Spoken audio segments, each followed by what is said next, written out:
আসসালামু আলাইকুম ফ্রেন্ডস, এডুজেট শিক্ষায় আপনাদেরকে স্বাগতম। আপনারা সবাই কেমন আছেন? আশা করি সবাই ভালো আছেন। বরাবরের মতো আপনাদের সাথে আছি আমি সাইফুল ইসলাম। চলে এসেছি নতুন একটি ভিডিও নিয়ে। আজকে আমরা জানবো আপনি সীতাকুণ্ড থেকে ঘোড়াশাল ফ্ল্যাগ যেতে কোন কোন ট্রেন রয়েছে, সেই ট্রেনগুলো ছাড়ার নতুন সময়সূচি, বন্ধের দিন এবং গিয়ে পৌঁছতে কতক্ষণ সময় লাগবে বিস্তারিত।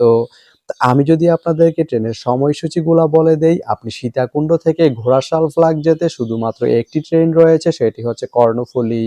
কর্ণফুলী ট্রেনটি সীতাকুণ্ড থেকে ছাড়বে সকাল 10টা 32 মিনিটে এবং এটি ঘোড়াশাল ফ্ল্যাগ গিয়ে পৌঁছবে বিকেল 5টা 1 মিনিটে। এই ট্রেনটির কোনো অফ ডে নেই। তো আপনি সীতাকুণ্ড থেকে ঘোড়াশাল ফ্ল্যাগ যেতে এই কর্ণফুলী ট্রেনটি ব্যবহার করতে পারেন। তো ভিডিওটি কেমন লাগলো অবশ্যই কমেন্ট করে জানাবেন। আর ভিডিওটি যদি ভালো লেগে থাকে বা আপনার কোনো উপকারে এসে থাকে তাহলে ভিডিওতে একটা লাইক করে দিবেন, কারণ আপনার একটা লাইক আমাকে অনেক ইন্সপায়ার করে নতুন নতুন আরো ভিডিও বানাতে।